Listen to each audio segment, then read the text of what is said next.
قرآن پڑھ کے ہدایت کس کو ملی، گمراہ کون ہوا، مولا یہ کیسے پتہ چلے؟ پتہ یوں چلے گا کہ جو اللہ کے انعام یافتہ بندے ہیں، جو قرآن پڑھ کے ان کے پیچھے چلے گا اس کو ہدایت ملے گی۔ ہدایت یافتہ کون ہے؟ وہ نبی اور ولی ہیں۔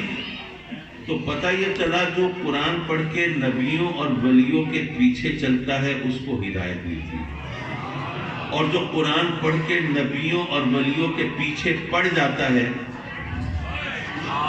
اس کو ہدایت کیسے مل سکتی ہے؟ اب اتنی تمیز آپ کر لیجیے۔ حضرات مکرم، ہم مسلمان ہیں اور آقا کریم صلی اللہ علیہ وسلم کی عظمت اور شان کے تصور کے بغیر ایمان کا تصور قائم نہیں ہوتا۔ ہم مسلمانوں کی تاریخ میں وہ وقت گزرا ہے کہ ساری دنیا مسلمانوں کی ہیبت کے سامنے لرزہ برندان ہوتی ہے، لیکن آج عالم یہ ہے کہ جناب فرانس کا صدر بکواس کرے اور اس کو کوئی لگام دینے والا نہ ہو۔ اب ہم کریں تو کیا کریں؟ یہ ہماری محرومی ہے۔ اس وقت امت مسلم، میں صرف پاکستان کی بات نہیں کر رہا، کوئی سیاسی بات نہیں کر رہا، میں صرف دکھڑے رو رہا ہوں۔ امت مسلمہ میں بہت سے ممالک میں وہ حکمران بیٹھے ہیں جو ہمیں یہ بتانے پر تلے ہوئے ہیں کہ اگر ہم اسرائیل کو تسلیم کر لیں گے تو ہمارے یہ مفادات پورے ہو سکتے ہیں۔ حد یہ ہے کہ مسجد اقصیٰ کے تشخص کو، پہچان کو، آئیڈینٹی کو انہوں نے داؤ پہ لگا دیا ہے۔ اب ایسے میں ہم کیا کر سکتے ہیں؟ ظاہر ہے کہ وہ وقت تو چلا گیا کہ جب ہم کوئی رسالہ تیار کر کے، یہاں پہ کوئی ججمنٹ تیار کر کے ان کو ہتھیار دے کے اور جناب نعرہ لگاتے اور چلتے اور جناب فرانس کی ایسی کی تیسی چل کے دیکھتے۔ اب وہ وقت نہیں رہا، اس طرح ممکن ہی نہیں۔ تو پھر کم از کم اپنی غیرت ایمانی کا ثبوت تو دے سکتے ہیں اور کچھ نہ کریں۔ ویسے تو یعنی یہ جو بات کہہ رہا ہوں میں، اور پہلے بھی ہزاروں بار کہی ہے، اگر اس پر امت مسلمہ ذرا تھوڑی سی توجہ کر لیتی تو کسی کو ہمت نہ ہوتی ایسی بکواس کرنے کی۔ دیکھیے مسلمان ممالک جو ہیں اس وقت، وہ ان کو جس طرح رب کائنات نے تیل اور گیس کی دولت سے نوازا ہے اور ساری دنیا پر یہ حکمرانی کی کنجی ہے، لیکن یہ تو ہماری نالائقی ہے کہ ہم نے اپنے وسائل اپنے دشمنوں کے حوالے کر دیے۔ اگر ہم نے صرف عیاشیاں کی ہوتی، صرف بدماشیاں کی ہوتی تو شاید پھر بھی گوارا ہوتا، لیکن اپنے وسائل اپنے ہاتھوں سے دشمنوں کے حوالے کر دیے۔ ان کی کمپنیاں ہیں، تیل نکال رہی ہیں، رائلٹی ان کو مل رہی ہے، سب کچھ ان کو مل رہا ہے، اور جو پیسہ ہے ہمارا وہ بھی انہی کے ممالک میں بینکوں میں رکھا ہوا ہے، اور اگر وہاں سے نکالنا چاہیں تو نکال نہیں سکتے، بے بس ہیں۔ شہنشاہ ایران کی وہ کھربوں ڈالر کی دولت وہ آج تک امریکہ کے قبضے میں ہے، اور جس حوالے سے وہ ملٹی پلائی کرتے ہیں سود در سود کا، ہم تو سود کے قائل نہیں، لیکن ان کے حساب سے تو آج کیوں کہیے کہ اگر صرف وہ شاہ ایران کی دولت وہاں سے لی جائے تو امریکہ کا دیوالیہ نکل جائے، بٹھا بیٹھ جائے، کچھ نہ بچے اس کے پاس۔ لیکن کون دعویدار ہے؟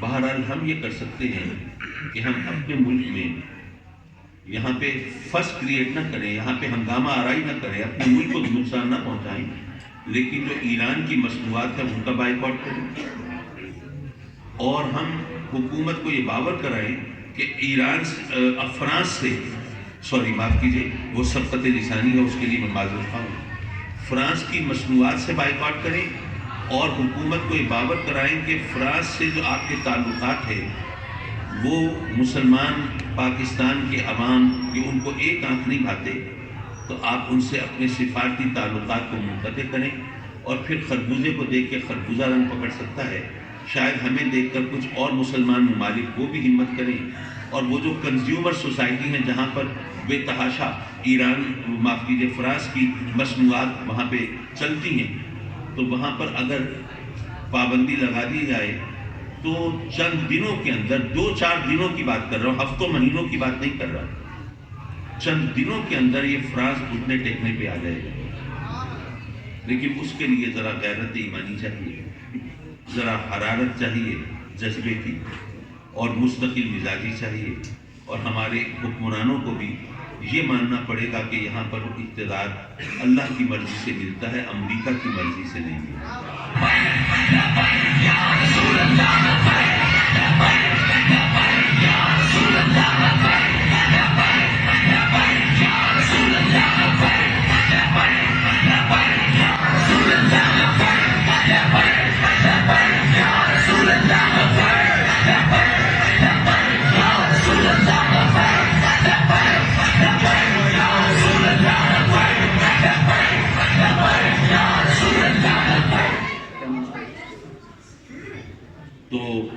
مطلب یہ کہ یہ سننے میں آیا ہے کہ ہم حکومت نے کوئی کمٹمنٹ بھی کی ہے کہ ہم 16 تاریخ تک ہم اس سے جان چھڑا لیں گے.